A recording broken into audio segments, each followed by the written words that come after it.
Estamos acá con Maite Lanata, una de las protagonistas de Gatillero. De gran felicitaciones. Tuve la posibilidad de verla dos veces la película. Ah, ok. La vi en Bafisi, me encantó. La vi de nuevo, me volvió a encantar. Ok. Ante nada, bueno, felicitaciones por hacer una película, ser parte de una película en esto que es hacer una serie de Netflix, capaz que el plano secuencia se puso muy de moda Con adolescencia, con claro. adolescencia, pero ustedes lo grabaron antes. Sí, somos pioneros. Lo grabaron antes. ¿Cómo fue esto, ¿no? De interpretar a Isa, este papel? ¿Cómo te llega? ¿Cómo fue también ir a la isla Maciel a grabar? ¿Cómo fue todo ese proceso? Bueno, el papel me llega por Cristian Tapia, que es el director. El verdadero protagonista en realidad es Sergio, la verdad que se lleva la película, se come la película.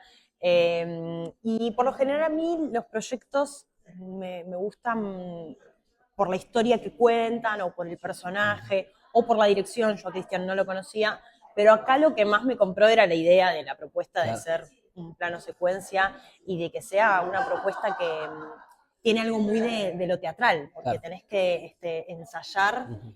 para poder generar esa escena y coordinar con todo. Hay una coreografía que no es solo la coreografía que se arma de los actores, sino la que está detrás, ¿no? El Exacto. equipo técnico. Entonces ya todo ese mundo que me iba imaginando de lo que es un plano secuencia, siempre me encantaron los planos secuencias de...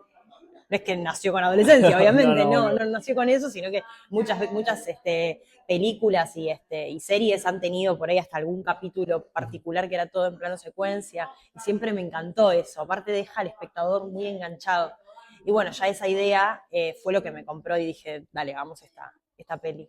Para tu personaje tiene mucho poder, ¿no? En el sentido de que tal vez no son tantas las apariciones, pero las apariciones que tiene son convincentes, son fuertes.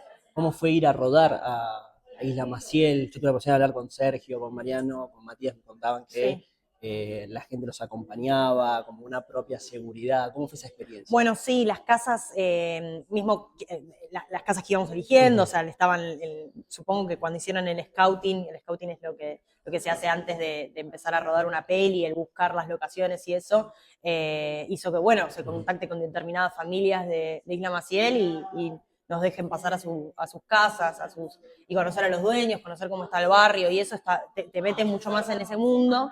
Y creo que el barrio termina siendo una especie de personaje, ¿no? Exacto, sí. También cuenta su historia, se cuenta a través de la historia la ausencia del Estado, se cuenta también a través de la historia cuáles son los verdaderos poderes de ese barrio, que a veces son invisibles y que justamente por la ausencia del Estado es que también aparecen ese tipo de poderes.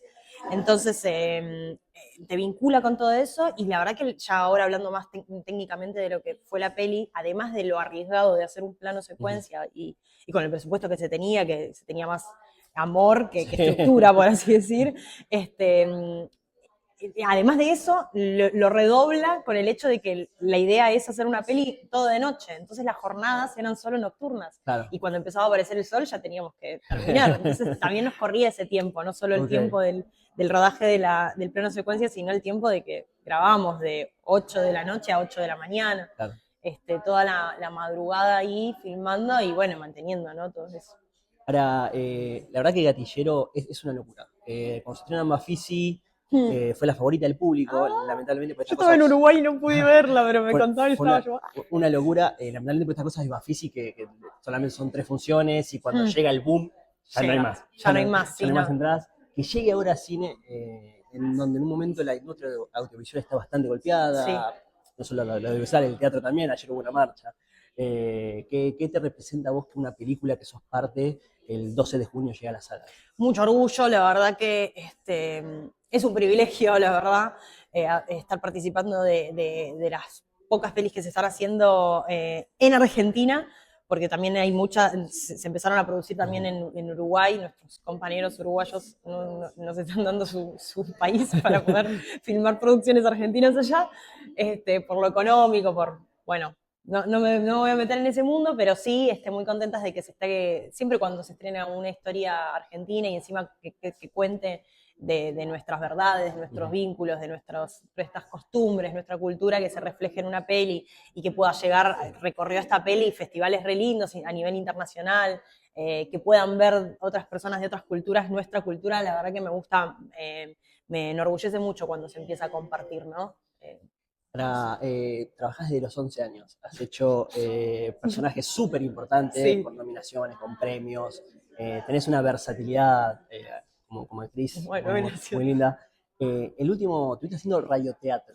Explícame cómo es eso, o sea, Ay, qué lindo. hay gente que no conoce, o sea, hay generaciones que no saben lo que es el radioteatro, y vos lo estás haciendo, ¿qué es? En pandemia se empezó a explotar un poco por el hecho del poder desde tu casa por ahí hacer Claro. audios, o no sé cómo empezó esa dinámica, se empezó a escuchar mucho Caso 63, creo, Ujú. que es otro podcast, audioserie se le llama ahora, ya no se le llama tanto radioteatro, a mí me Claro, gusta, lo modernizaron. lo modernizaron y me pusieron audioserie, a mí me gusta el nombre radioteatro, pero bueno, se empezaron a hacer distintas cosas, distintas series, y se me dio la oportunidad hace poco de hacer una audioserie que se llama Dial, que está en Spotify subida, y que es medio de ciencia ficción, y más un thriller, es un thriller más, sí, como medio de terror. Okay. Ese es el género. Pero la experiencia de hacer radioteatro, más nosotros en Argentina fuimos pioneros del radioteatro. Tenemos una historia muy, muy grande.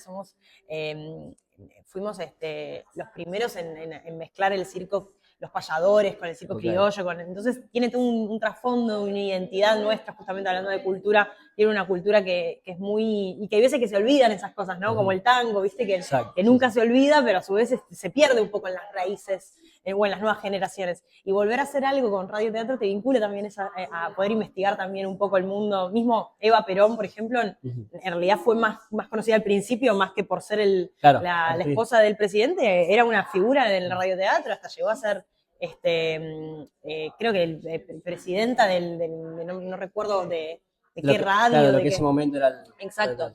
Entonces llama toda la atención, ¿no? En conocer un poco esa historia. Y está buenísimo. Más ahora que somos tan ansiosos, digo, volviendo a traer ahora la actualidad, a cómo somos nosotros, el escucharse un podcast de repente, así, mientras estás haciendo alguna tarea, lavando los platos o yendo, trasladándote, la verdad que te meten en una historia que está buenísima.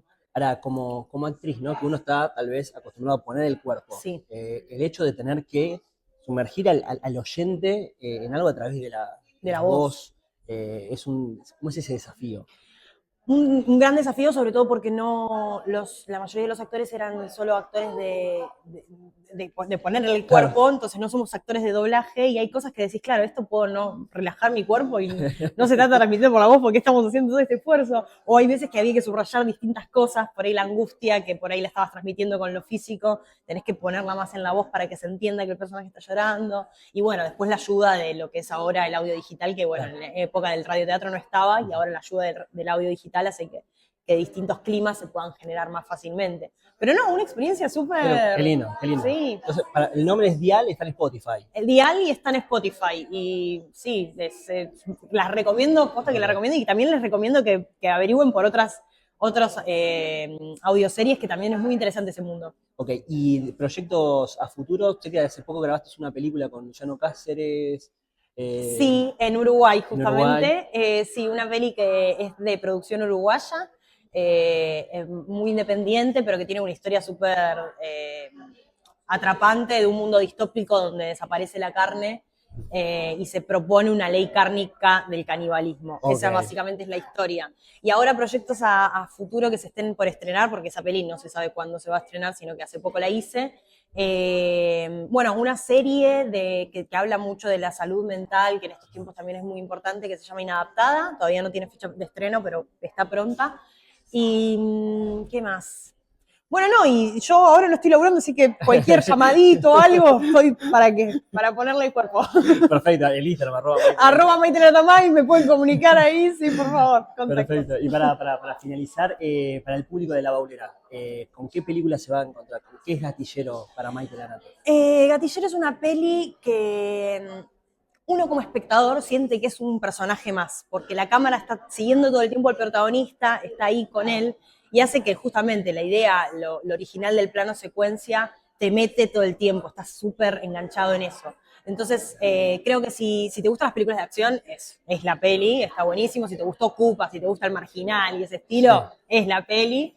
pero si ese género tampoco te atrapa, pero sí te atrapa el encontrarle como este engranaje del cine, es una película para asombrarse de lo que se hizo, ¿no? El imaginarse todo ese equipo detrás que estuvo acompañando al elenco. Bueno, y para sumar, creo que es la primera película en plano secuencia. Creo que es la primera película en plano secuencia, Argentina, sí, digamos. Argentina. Es la primera en plano secuencia, entonces eso es importantísimo. Súper importante. Si este dato es real, es importante. Y si no es real, no importa. Comete esta fake news y mirate como si fuese Lo vendemos así. Lo vendemos así, la primera peli en plano secuencia argentina. Vale, Maite, muchísimas gracias. No, gracias a ustedes. Gracias.